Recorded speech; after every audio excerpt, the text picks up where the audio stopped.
Selamat pagi Bapak dan Ibu, para devosan kerahiman ilahi.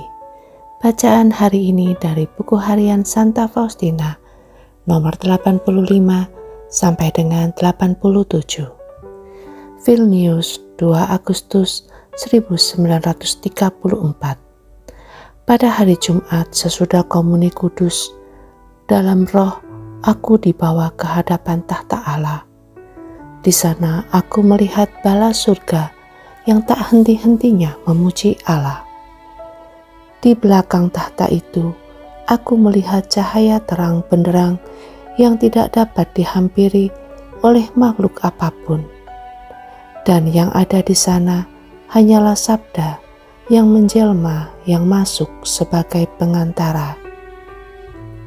Ketika Yesus memasuki terang itu, aku mendengar suara ini. Tulislah segera apa yang engkau dengar. Aku adalah Tuhan sedari kodratku, dan aku bebas dari semua perintah atau kebutuhan. Kalau aku menciptakan makhluk, semuanya muncul dari lubuk kerahimanku. Dan pada saat itu juga, aku mendapati diriku seperti sebelumnya, sedang berada di dalam kapel, berlutut di bangku, tepat pada waktu misa berakhir. Aku melihat semua perkataan itu sudah tertulis.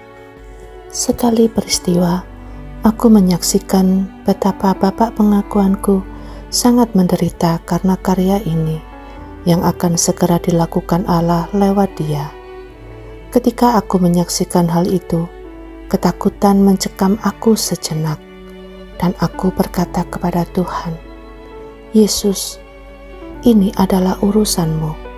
Mengapa engkau berlaku demikian terhadap dia? Aku merasa bahwa engkau menciptakan kesulitan-kesulitan baginya, sedangkan pada saat yang sama, engkau menyuruh dia berbuat sesuatu.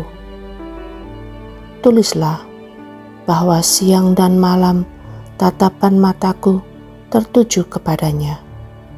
Dan aku mengizinkan semua penderitaan ini untuk meningkatkan pahalanya. Bukan buah-buah yang baik yang kuberi ganjaran, tetapi kesabaran dan ketabahan untuk menderita demi aku. Vilnius, 26 Oktober 1934. Pada hari Jumat, pada pukul 6:10, aku dan beberapa anak asrama berjalan dari taman ke ruang makan untuk makan malam. Ketika itu, aku melihat Tuhan Yesus di atas kapel kami.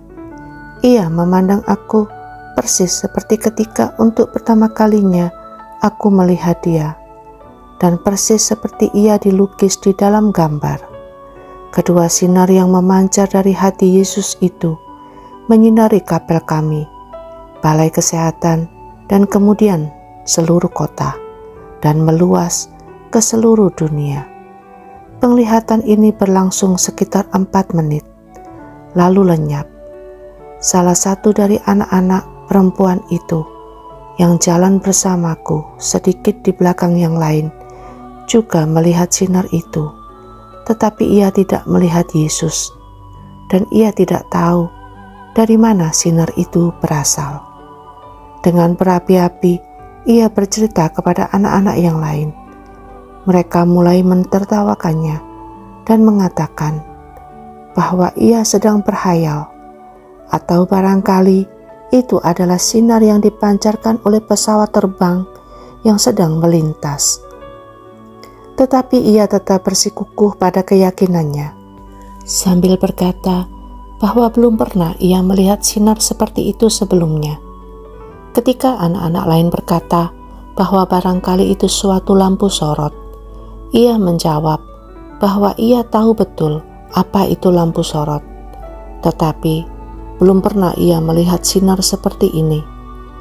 Sesudah makan malam, anak itu menghampiriku dan berkata kepadaku bahwa ia sedemikian terharu dengan sinar-sinar itu, sehingga ia tidak dapat tinggal diam, tetapi ingin menceritakannya kepada setiap orang. Tetapi ia tidak melihat Yesus.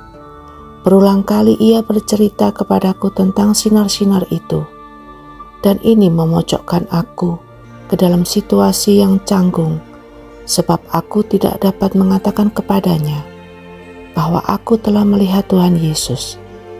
Aku berdoa baginya dan minta kepada Tuhan untuk memberinya rahmat yang ia sangat perlukan. Hatiku bersuka cita karena ternyata Yesus mengambil prakarsa untuk memperkenalkan dirinya melalui karyanya. Meskipun aku sangat disakiti karena kejadian itu, tetapi demi Yesus, segala sesuatu dapat ditanggung. Yesus, Engkau andalanku.